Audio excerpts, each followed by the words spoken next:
And it's interesting because a lot of people think stem cells are something brand new that just came into this world recently, and the fact was I was cloning stem cells back in 1967, 40 years ago. And the significance was, while I was doing this research, I was also teaching medical students. So I was teaching medical students the foundation of how cells work, the conventional story out of the textbook, genes control life, what we call the genetic determinism, the belief that genes control your traits, behavior, your physical characteristics, etc. And what my research revealed when I was studying the stem cells was this, very profound. I put one stem cell in a petri dish all by itself, and it would divide every 10 to 12 hours. So it'd be 2, 4, 8, 16 cells, 32 cells. After about 2 weeks, I have thousands of cells in the petri dish, but what was unique? They were all genetically identical. But then I did the experiment. The experiment was to take some cells out of the dish and put them into a separate dish with a different environment. Okay. So I take the cells out of my stem cell dish, put them in a separate dish with a different environment, and the cells form muscle. But then I went back to the same dish with genetically identical cells in it and took some cells out and put them in a different environment, and they formed bone. And then I went back to the same dish with genetically identical cells and put them in a third petri dish with a different environment, and they formed fat cells. And there I was confronted with this reality. All the cells are genetically identical, but they had different fate, fat, muscle, bone. And I said, simple question, what controls the fate of cells? And the answer is the environment. It was the only thing that was different because they were all genetically identical. So I started to really say, oh my goodness, here I am teaching genes control life to the medical students. And yet the cells were revealing to me that, hey, they all had the same genes, but it was the environment that I put them in. And so the environment controlled their life. And a very simple experiment that is very profound for us today is, if I took my dish with plastic petri dish with cells in it and moved it from a healthy environment to a less than healthy environment, the cells get sick. And if I were a doctor of cells, you might say, well, what kind of drugs would you give these cells? And it turns out, no, you don't give the cells any drugs. You just take the dish from the bad environment, put it back into a good environment, and the cells will innately, naturally come back to health again. So how did this realization impact you at the time?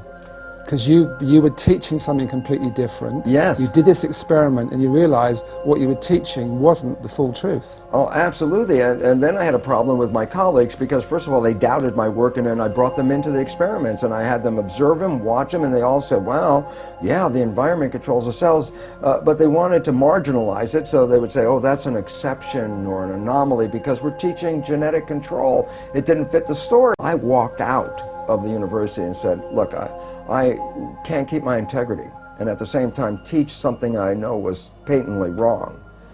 So I walked out because I saw that teaching the belief that genes control life was very, very incorrect. And it's very interesting because I did that in 1970, now that's like 30, 40 years ago, and guess what?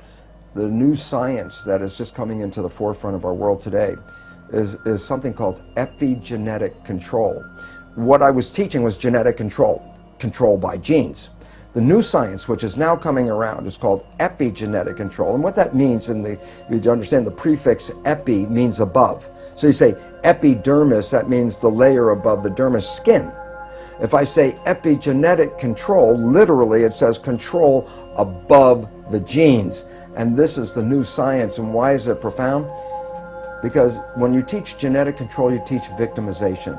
You didn't pick the genes as far as we know. The genes control your traits. You can't change the genes, so you become victimized by your heredity. And the new science, epigenetic control, reveals how your response to the environment, as you change your response to the environment, you change the fate of your cells, just like in the Petri dish. That makes you a master because you are the one that has the opportunity to change your perception and response, so therefore you're the one that controls your genes. But it took you some time, didn't it, to actually incorporate that in your life? Because I know in the Biology of Belief, your book, you talk about you went through a very unhappy period. Yes. Your father was dying of cancer. You had a very messy divorce from your first wife, and you weren't happy. And you thought at that point that actually your genes did influence, and you had unhappy genes. And it took you some time to actually realize that in your life, you could change things. Yeah, it was very interesting because, again, I was still coming from the programs of my own deep beliefs, which I got from childhood on, about genetic control. And yet, it was funny because I was at that point also going out and beginning to talk to people about this new science, about if you understand what I'm talking about, you can create this fabulous life. And it was fun because in the beginning I would try to get people together and I'd tell them, you can create this fabulous life, and they'd sit at me and look and go, you know, Lipton, for a guy who says you can create a life with this stuff, your life doesn't look that good. Oh my God, I can't just talk about the academics of the new science. To make it work, you actually have to apply the principles of the new science. And that was a change point in my life where I said, well, I'm not going to lecture on this unless I verify to myself that by influencing my personal beliefs and attitudes and things that I can change my biology. And it was wonderful because it only took just a short time to realize how I manifest profound changes in my life by taking in the understanding that how I see the world, my perceptions, control not just my internal biology and my genetics and behavior, but it controls how I create in the world around me. So I went from a world of almost self-destruction into this world of more mastery. But let's look at practically how you did that, just so people pick up a few clues. Well, the first thing is this. The work showed that your mind's perception of the world changes your biology, the chemistry of your body, which changes your cells. And I said, okay, so if you control how your mind operates, then you can control your chemistry. But then here's where the problem comes from. There's two parts to the mind. The conscious mind, which has your personal identity, your spirit, your source attached with it, is a creative mind. The conscious mind can see into the future, can review the past, solve problems. The subconscious mind, the other mind, is more of a habit mind. That's when you learn how to do something, and once you learn how to do it, you don't have to think about it, it's automatic. Well, most of us walk around in the world thinking that we're running our lives with our creative mind. And I'd say, Emmett, what do you want out of your life? And you would say, oh, I want to be healthy, I want to have great relationships, and then you try to say, I'm running my life with these beliefs. But science has now revealed that we only run our lives with our conscious mind at most about 5% of the time. So we're running on these subconscious programs. 95% of the time. Okay. And then the issue is, well, where'd you get the fundamental programs that you operate from? And here's the thing I learned is that it's in the first 6 years of our lives that the brain is in a functional state, an EEG state, the electrical activity, that is not even in consciousness. A child doesn't even reach conscious brain function until about 6. So the first 6 years of your life, your brain function is lower frequency, which is like a hypnagogic trance, a hypnosis.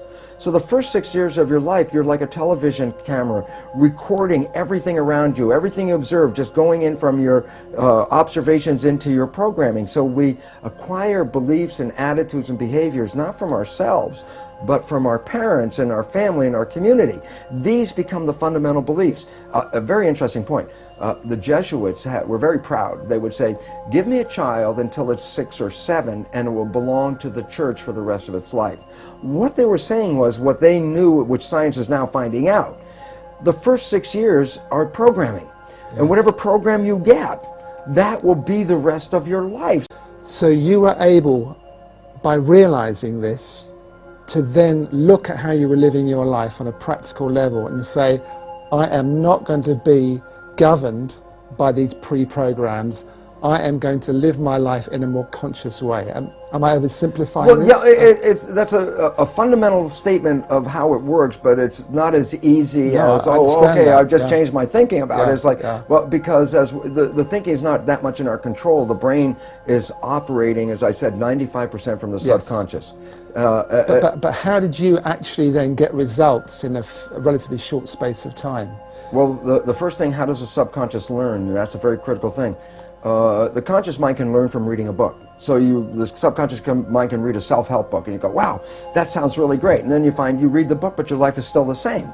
And it turns out, why? And the answer is because the subconscious mind is more of a habit mind, things that you repeat over and over again. Yes. So the reality is, if you can stay conscious, be present, And when those negative thoughts come in our head, and psychologists tell us 70% of the time, the thoughts that are going through our head are negative and redundant, so the same negative thoughts are going through. If you could stop those thoughts, if you could hear them as they come through, like, oh, that's not going to work, or this will never happen, those kinds of thoughts.